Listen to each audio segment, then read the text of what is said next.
It's been over 3.5 years since the last Dragon Ball movie where we were promised more adventures from Goku and company. Dragon Ball Super Broly released in Japanese theaters on the 14th of December 2018, and since then it's been a pretty tough time to be a Dragon Ball fan. We had a lot of rumors and speculation about the Super anime returning, the Dragon Ball Super manga was continuing to infuriate fans monthly with ridiculous retcons, and we eventually had realized that a sequel Super anime was far from happening. Hope would eventually appear in the form of a new Dragon Ball movie announcement, which was made on the 9th of May 2021 at San Diego Comic-Con, but upon realizing that this will be the first fully CGI animated movie in the franchise, this had immediately dashed a lot of our hopes and expectations for this movie. In addition to this controversial decision to make the movie fully CGI, from the subsequent trailers and plot reveals, we had learned that this would be a very Piccolo and Gohan centric movie. Now, this was a big risk on Toei Animation's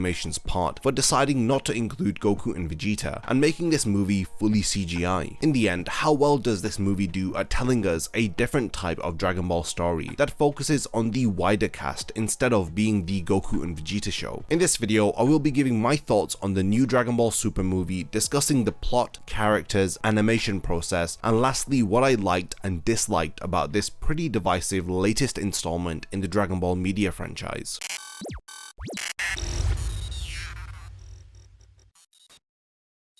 Before the video begins, only 20% of the people who actually watch my content are subscribed to the channel. If you enjoy these videos, then subscribe and stick around for more content just like this. Now let's get back to the topic of the video. Dragon Ball Super Super Hero released in Japan on the 11th of June 2022. Within this movie, we learn that Pan is actually 3 years old, which indicates that it takes place 1 year before the end of Dragon Ball Z. As with all of the Dragon Ball movies, Akira Toriyama had provided the original concept and the script for this movie, as well as drawing several character designs for it. Now, if you're wondering why this movie has the double super within the title, well, it's because in typical Toriyama fashion, he had actually forgotten that the main title of the movie was Dragon Ball Super. The repeated use of Super was totally unintentional, but despite this hiccup, this was actually one of the movies that Toriyama was most involved in since his return to the franchise with the release of Battle of Gods in 2012. One of the main draws of this movie from the promotional material was that it was hinting at the return of the Red Ribbon Army. Now, there's some pretty cool character introductions within this movie with the reveal of the grandson of Dr. Gero, Dr. Hedo. He is pretty different from his grandfather because he has a fondness for superheroes, which is why he had declined Magenta's initial offer to work for the Red Ribbon Army. He convinces him to join by making him believe that the Capsule Corporation is the headquarters for a set of aliens who are planning world domination, revealing to him that the androids and Cell were all a part of Dr. Gero's plan to stop the Capsule Corporation. He immediately begins work on creating 2 new androids called Gamma 1 and Gamma 2. I have to say that I really enjoyed seeing these two on screen. They had a close bond which was underpinned by a sense of righteousness that was totally in line with their creators' love for superheroes. They fought against Piccolo and Gohan because they believed they were the bad guys, but they eventually had swapped sides after realizing that the Red Ribbon Army were in fact evil. The first big fight within this movie takes place between Gamma 2 and Piccolo. After appearing to have lost the battle, he follows Gamma 2 back to the Red Ribbon Army's new base, where he learns that they are working on a new and improved version of Dr. Gero's creation Cell. They have dubbed this new form as Cell Max. Some pretty fun antics ensue, which helps to set this movie apart from the others, as it gives it more of a light-hearted tone, especially the moments between Gohan and Pan, which are really heartwarming. Later, in an attempt to reawaken Gohan's inner heroism, Piccolo irresponsibly plots for Pan to be kidnapped, just so that Gohan can step away from his studies for once and take up the responsibility of using his powers instead of letting them waste away while he studies. This is a subtle nudge to the age-old superhero trope of with great power comes great responsibility. It's a nice theme that underpins the character arc of Gohan within this movie. Gohan was warned by Piccolo about the new Red Ribbon Army, but he expresses no concern because he knows that Goku and Vegeta are around so they can handle it. This attitude angers Piccolo, who then devises this funny but yet dangerous plan plan. Also, Pan had agreed to Piccolo's idea because she wants her dad to spend more time with her, which again is very heartwarming. I really love that Piccolo is the main character of this movie, and his actions end up driving the plot along in this really wild and chaotic manner. Gohan and Piccolo head out to rescue Pan by launching an assault on the new Red Ribbon Army HQ. Gohan battles Gamma 1 while in his ultimate form, while Piccolo reveals a totally new form by transforming into Orange Piccolo. He has acquired this form by using the Dragon Balls. Piccolo defeats Gamma 2 and the fight between Gohan and Gamma 1 stops when Gamma 1 witnesses the right-hand man of Commander Magenta, Carmine, attempt to kill Pan. The Gamma duo then realize that the Red Ribbon Army are evil and they switch sides, as they decide to help Gohan and Piccolo to rescue Pan. Magenta then activates the main big bad of this movie, Cell Max. Now this version of Cell is a muted raging giant. Upon activation, the cast of the Bio Broly movie arrive as Goten, Trunks, Android 18 and Krillin arrive to help to battle against Cell Max. Now for the longest time I've wanted Goten and Trunks to grow up. We know that at the end of Dragon Ball Z they had appeared in much taller teenage forms, but we have seen the two of them in their same Buu Saga 7 and 8-year-old designs for years now, even during story arcs which were said to have taken place 4 to 5 years after the Buu arc. Now I say all of this because they do thankfully have a new order design for Goten and Trunks which debuts within this movie. Gohan explains to Piccolo that Saiyans undergo radical growth spurts at a certain age, which kind of helps us to digest this sudden change that we see in Goten and Trunks. The two of them end up performing the fusion dance, but because it's been so long they mess up the transformation and end up becoming Fat Trunks. He does however end up making a crack in Cell's skull, as we learn that its skull is its weak spot. Gamma 2 then sacrifices himself during the battle as he ends up destroying Cell Max's left arm. Piccolo then transforms into his orange form, but he combines it with his giant Namekian form, which he had first done during the 23rd World Martial Arts Tournament within Dragon Ball. Piccolo ends up being defeated brutally, which triggers Gohan to undergo a new transformation of his own. Now this entire scene that takes place during the endgame of this movie pays a massive homage to Gohan's Super Saiyan 2 transformation. Gohan's character arc comes full circle as he unleashes his inner rage to showcase a pretty divisive form that has been dubbed as Gohan Beast. Piccolo holds Cell Max while Gohan fires a special beam cannon through the head of Cell Max, destroying its nucleus. Now the main plot of the movie concludes with Gamma 1 and Dr. Gero deciding to join Capsule Corp and leaving their old ways behind. Now during the movie we did have a brief glimpse of Goku, Broly and Vegeta training on Beerus's planet. Goku helps Broly to control his rampaging anger, while Vegeta is surprisingly seen to be meditating, as he explains to Goku that this is also an important form of training. Vegeta has been inspired by how Jiren fought during the Tournament of Power, as he explains that Jiren was able to conserve his energy and only strike when it was needed. By saving his strength and unleashing it, he was able to deal great offensive strikes. Vegeta also wants to be able to fight like this. From this brief look at the three Saiyans training, we see hints of Vegeta being able to surpass Goku through his new training methodology. On the other hand, Broly still has a very long way to go until he can control his power, and Goku is his typical carefree self. Eventually, Goku and Vegeta end up sparring as Broly watches on, admiring the two of them. We don't really catch back up with what's going on until the post-credit scene of this movie, where Vegeta ends up defeating Goku after the two of them have completely run out of strength. Vegeta was able to push through his exhaustion and land a final soft but decisive strike, which ends up giving him the victory. Broly and the others can only look on in complete disbelief. Now, the most controversial aspect of this movie was the decision to create it using a hybrid 2D 3D animation style. The animation process of the movie was revealed within the movie's pamphlet that was handed out to moviegoers in Japan. It shows us the 2D rough storyboards which the 3D animators had used to create the character movements using simple shadeless models, as we can see here. Then we see how the models are rendered with the 2D anime effect, as aspects of the art are fine-tuned, like the facial expressions, which adds emotion to the character's face. So some details are added at this stage, but not all of them. Then the movie director is assigned to go over any 2D corrections that need to be made to the scene itself, including the character models and the background assets. These corrections are given to the CG team, who make changes to the 3D models by referring to the director's drawings. After corrections are applied, lighting is then added to the scene, with textures applied to several elements like the books, pillows, and Gohan's hair. After the 3D work is done, they then begin their 2D corrections. Like in this example where we see the unnecessary detail which is removed from Gohan's arm and the changes that are made to the facial expressions, which help to make them more in line with the director's corrections. This behind the scenes look into the animation process highlights highlights all of the work and collaborative effort that goes into the visuals of the movie, serving to reassure fans who are really skeptical of the movie being completely CGI. Now, because of the nature of 3D animation, it is difficult to appreciate the work of the animators, hence why there are several scenes that look really clunky in this movie, and they are a far cry from the traditional 2D animation style. This entire breakdown of the 3D animation highlights to us how difficult it is to create an entirely 3D movie in this anime art style. However, I think I speak for everyone when I say that I appreciate the experimental work that they have done here, but we would love to have Dragon Ball return to the typical 2D animation style, especially after some of the mind-blowing animation that we had seen within the new Broly movie. In the end, the movie didn't look as bad as I thought it was going to look. There were a couple of weird looking scenes, but aside from that, it was an enjoyable, refreshing new look to Dragon Ball. Now, I say all of this to come back to a scene that was featured right at the start of this movie, where we had this incredibly 2D animated recap of the events of Dragon Ball and Dragon Ball Z, which helps us to get back up to speed with who the Red Ribbon Army are and the history of Dr. Gero's creations. I felt awestruck seeing Goku tear up the Red Ribbon Army and seeing some of the most iconic moments recreated from my favorite Dragon Ball story, the Cell arc. This recap also introduces us to the new Red Ribbon Army and its leader, Commander Magenta. It's such a shame that this was only 2 minutes long, and it was definitely one of my highlights of the movie, alongside Vegeta finally beating Goku during the post-credit scene. Now, like I've said, it is no secret that the main character of this movie is Piccolo, with Gohan being a strong secondary protagonist of the story. Piccolo carried this movie and really made it feel so enjoyable and funny to watch. Toriyama has gone on record to say that Piccolo is his favorite Dragon Ball character, and this movie really makes you understand why, with a story that is centered around finally giving him the spotlight. I remember reading theories of Piccolo getting a power-up when the Super anime had aired, like how he would read the Book of the Nameks and acquire a new form, or he would fuse with every single Namek to become the Super Duper Namek. I say this because at one point during the Cell arc, Piccolo was as strong as Goku and Vegeta. After fusing with Kami, he was the first to challenge Imperfect Cell. I love these parts of the story because he was one of the main guys on the battlefield,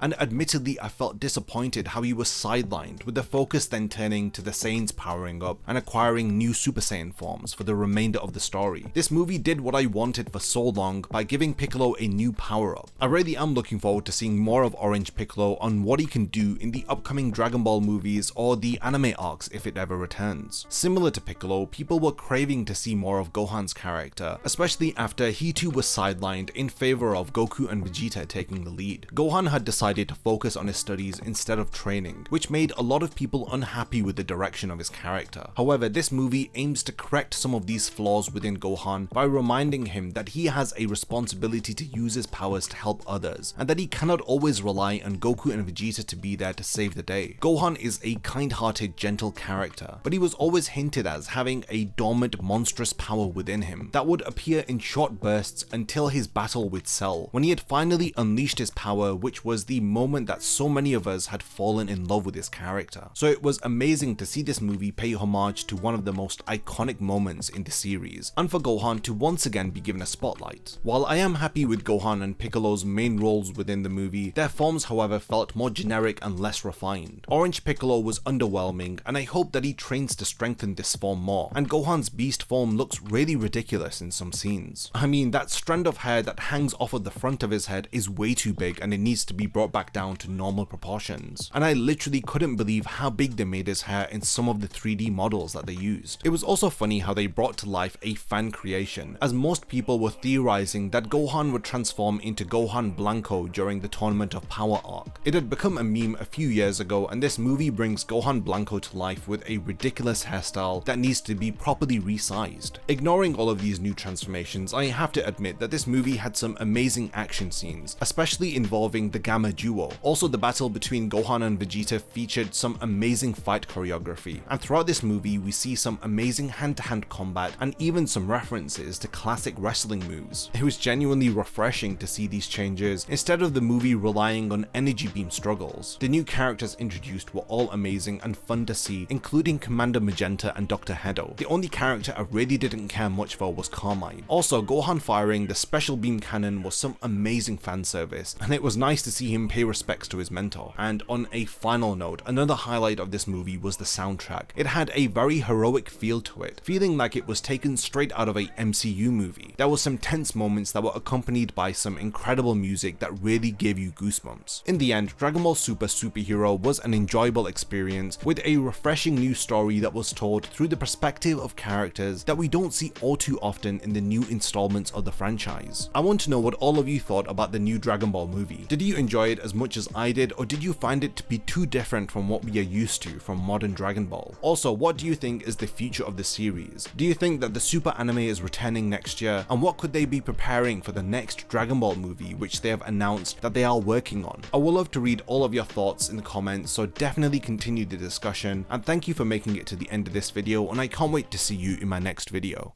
If you enjoy my content, then you can support my channel through Patreon for as little as $1 a month, or even through YouTube by becoming a channel member. You will gain access to exclusive channel perks and a Discord server which I frequently use. So become a member of my Zero Division and be the first to know about my upcoming videos. And once again, thank you for sticking around till the end of the video, and whatever you contribute will mean a lot to me.